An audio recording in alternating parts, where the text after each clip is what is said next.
Hi, I'm Lily, and when I was 13, my parents moved to the seaside and opened a seafood restaurant. We lived in an apartment right above the restaurant, and I got to swim in the ocean every day, help my dad catch fish on our sailboat, and eat the most delicious seafood.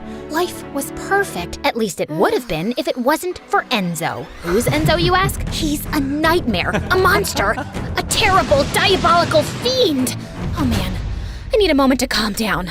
Before I continue, please like and subscribe. Enzo was my age. His family owned the restaurant next door, and they were the absolute worst. They were always trying to steal our customers. One time, Enzo and his dad put a sign on their restaurant that claimed that their food was better than ours. Of course, I wasn't gonna let that go, so I made a ton of flyers saying that our restaurant was the best and posted them on dozens of mailboxes, street signs, and lampposts. 2 minutes later, I caught Enzo pasting his flyers on top of mine.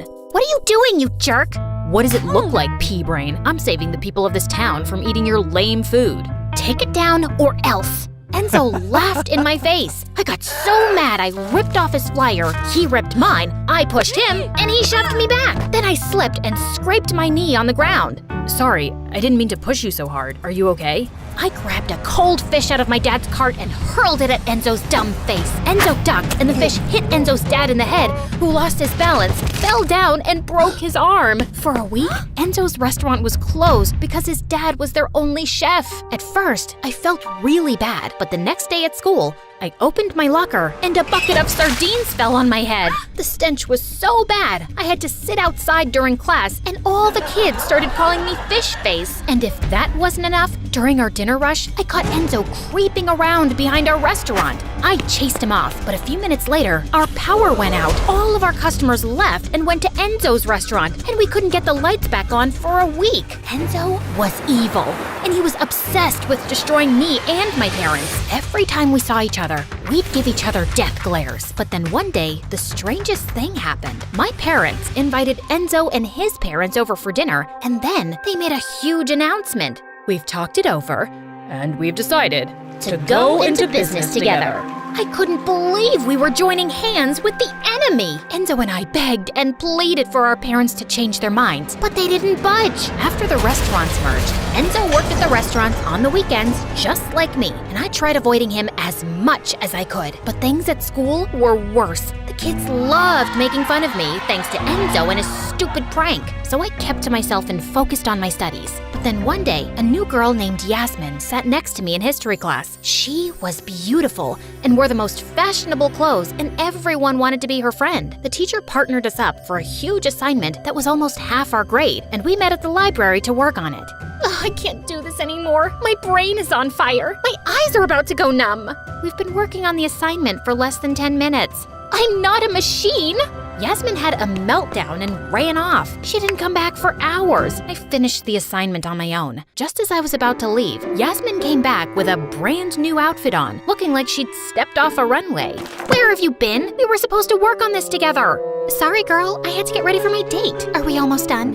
What do you mean, we? You didn't do anything. Then these mean girls walked up to us. Gosh, Yasmin, you're so cool and pretty. Why are you talking to that fish face? Drop the geek and come hang out with us. I thought Yasmin would join them immediately, but she didn't even laugh at their jokes. Hard pass. Have you looked in the mirror lately? Your face is hideous. Your dress is so last year. And that cheap perfume you're wearing smells like rose-scented turds. The girls were speechless. I was shocked. It felt so good to have someone stick up for me. So, about that assignment, you gonna add my name to that or what? After that, Yasmin and I started hanging out all the time. I helped Yasmin with all her homework and helped her pass her tests. No, it wasn't cheating. I just liberated the answers and shared them. That's what besties do. Hanging out with Yasmin was the best. I got to sit at the cool kids table at lunch, even if it meant carrying Yasmin's books around. She had delicate arms. I couldn't let her strain herself. One day during cheerleading practice, I was getting Yasmin a bottle of water when a football came flying toward my head. Then Kurt, the most beautiful boy in the world, came out of nowhere and caught it. Kurt winked at me with his dreamy green eyes, and my brain turned to mush. Hey, fish face, is that for me? He grabbed the water bottle out of my hand, took a sip, and handed it back to me. You're sweet. His finger touched mine, and I fell in love. I felt like I was walking on a cloud, but I must have wandered onto the football field because all of a sudden someone crashed into me. Of course, it was Enzo. What's the matter with you? This isn't a sidewalk. Stop daydreaming and watch where you're going. You watch where I'm going. Trust you to ruin everything. Are you having PMS? You're having PMS, jerk! Later that day, I saw Kurt in the hallway surrounded by a dozen beautiful rich girls. My heart sank. He was totally out of my league. That night, I looked up into the stars and made a wish to be pretty and rich just so that I could have a chance with Kurt. The next morning, my life turned upside down. This huge celebrity had eaten at our restaurant and posted an amazing review online. That night, people were lined up outside our doors. Within 2 weeks, our restaurant became one of the most popular in the city, and we made a ton of money. Soon enough, my parents bought a new house and gave me a credit card. You've worked so hard, honey. Go buy yourself something nice. Whatever you want. You deserve it. I told Yasmin all about my new credit card, and she suggested we go on a shopping spree. I bought us a ton of matching outfits, expensive shoes, and jewelry. Bestie, I'd love a day at the spa. How about we go tomorrow? Your treat? No problem. I didn't mind picking up the bill at all. Yasmin was a great friend. She even invited me to a cool party. She did my makeup and my hair, and I looked like a goddess. When I walked into the party, all the boys noticed me, even Kurt. But when he waved at me, I got really nervous. What's wrong? You look like someone pooped on your shoes. I told Yasmin all about my crush on Kurt. Don't be shy, girl. Go get him. I gathered up the confidence to ask Kurt to dance, but just as I was approaching him, Enzo stepped in my way. Hey, Lily, you look great. Get out of my face, Enzo. No, really, I'm being honest. You look amazing. Listen, I've been meaning to talk to you. I want to apologize for always being a jerk to you. I guess all the pressure from working at the restaurant and school was getting to me. I was hoping we could have a fresh start. Just then, Kurt walked up to me. Hey, beautiful, you want to dance? Excuse me, we were in the middle of a conversation. Actually, we were at the end of it, and I'd love to dance with you. I ditched Enzo to dance with Kurt. After the song was over, I asked Kurt out, and he said yes. On our first date, we went to a really nice restaurant, but when the bill came, Kurt asked if I could pay. Sorry, babe. I forgot my wallet and my other pants. Oh, so embarrassing. But no big deal, I'll handle it.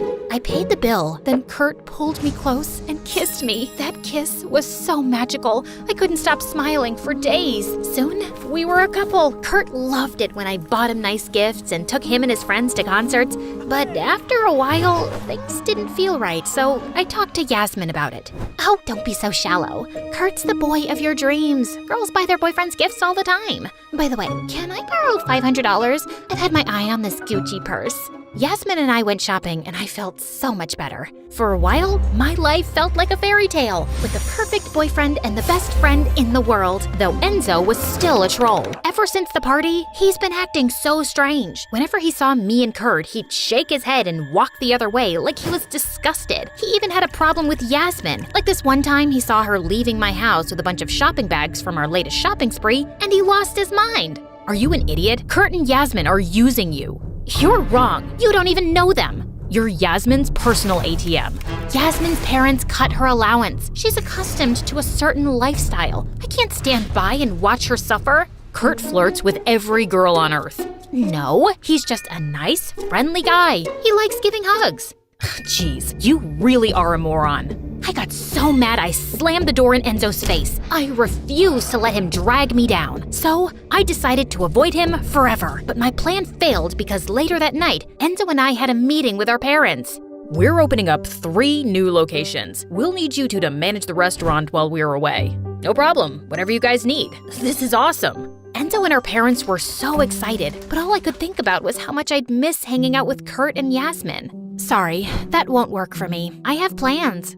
Well, you'll need to change them. I tried arguing with my parents, but they insisted that I help out or they'd take away my credit card. That would be a nightmare. So I agreed to their terms. I got so busy with school and work that I hardly saw Yasmin and Kurt, and I really missed them. So one day, as I was taking a cash deposit to the bank, I decided to stop at Yasmin's house to say hello. But when I got there, I saw Yasmin and Kurt kissing on the porch. I felt someone had stabbed me in the heart. Suddenly, I lost my balance and fell back into a trash can, which caught Yasmin and Kurt's attention. What's going on? I saw you kissing. Lily, it's not what you think. Yeah, we were just practicing. Practicing for what? that play, Romeo and Suzette. You mean Romeo and Juliet? Right, that one. When did you guys join the drama club? Oh, silly. We told you weeks ago. You must have forgotten. You know my heart belongs to you. Kurt hugged me and I started crying like a baby. I do. It's just, I'm tired of working all the time. And Enzo is the absolute worst. He's been saying all these mean things. Forget about Enzo. You've got us. Yasmin and Kurt spent the rest of the afternoon cheering me up. They even walked me to the bank. From then on, Kurt and Yasmin joined me at the restaurant to protect me from evil Enzo's mind games. It was really nice to have their support. But one time, Kurt and Yasmin were hanging out with me in the back office as I was doing some accounting when Enzo burst in like a crazy maniac and pulled me to the side. You can't have them in the office. It's for employees only. All our cash is in the safe there. I told you, they can't be trusted. Neither can you. I pushed Enzo aside and walked back into the office. A few weeks later, Kurt and Yasmin stopped hanging out with me. They said it was because they couldn't stand Enzo. Then, the day I was supposed to make the deposit, I opened the safe and the money was gone. I panicked. I searched everywhere for it, but I couldn't find it. I even asked Kurt and Yasmin about it. Are you accusing us of stealing? I thought we were friends. After that, Kurt broke up with me, and Yasmin stopped taking my calls. My parents came home the next week, and they were furious. They told me that the accountant discovered that the money from the deposits had been short for weeks. I looked at the calendar, and I noticed that it all began when I started hanging out with Kurt and Yasmin in the office. I realized that I'd opened the safe in front of them on numerous occasions. We checked the surveillance cameras, but they had mysteriously stopped working when the robberies began. The last image we saw was of two kids in masks sneaking into the office, spray painting the cameras. One of the robbers was wearing a fancy bracelet and a pair of really expensive sneakers. The same bracelet and sneakers that I bought Yasmin months ago. My blood boiled. I marched straight to Yasmin's house, where I found her and Kurt hanging out by the pool with a bunch of their popular friends. Hey Lily, what's up, girl? How could you do this to me? I didn't do anything. You and Kurt stole from my parents' restaurant. I showed her the footage of the robbers. Ooh, that girl's got style. She's rocking those shoes and that bracelet. I know it was you. Admit it. I called the police. Hello? I'd like to report a robbery. My friends Yasmin and Kurt. Before I could finish my sentence, Kurt ran away and Yasmin snatched my phone. Yasmin and I fought for the phone like a pair of wildcats. I slipped on a towel, hit my head, and fell into the pool. The next thing I knew, I was in the hospital. Enzo was sitting by my side, holding my hand. Please, Lily, you have to wake up. I miss you. I never got to tell you that. He paused, then looked away. I should have let Enzo know that I was awake, but I was so curious to hear what he had to say, so I pretended to be asleep. I love you. I was an idiot before. I should have just told you earlier. If I had, then maybe none of this would have happened. Enzo started to cry. I squeezed his hand. It's not your fault. I was the idiot. Then Enzo kissed me, and it was so sweet. As for Yasmin and Kurt, they fled the party after my accident, but they didn't get very far. The police arrested them at a bus stop and hauled them off to jail. Our family's restaurant eventually recovered from the robbery and got 10 times more popular. Enzo and I started dating, and after college, we started to run the business, got married, and lived happily ever after. So, yeah, I was wrong about Enzo. He wasn't an evil monster after all. Wait, what now? It's a long story.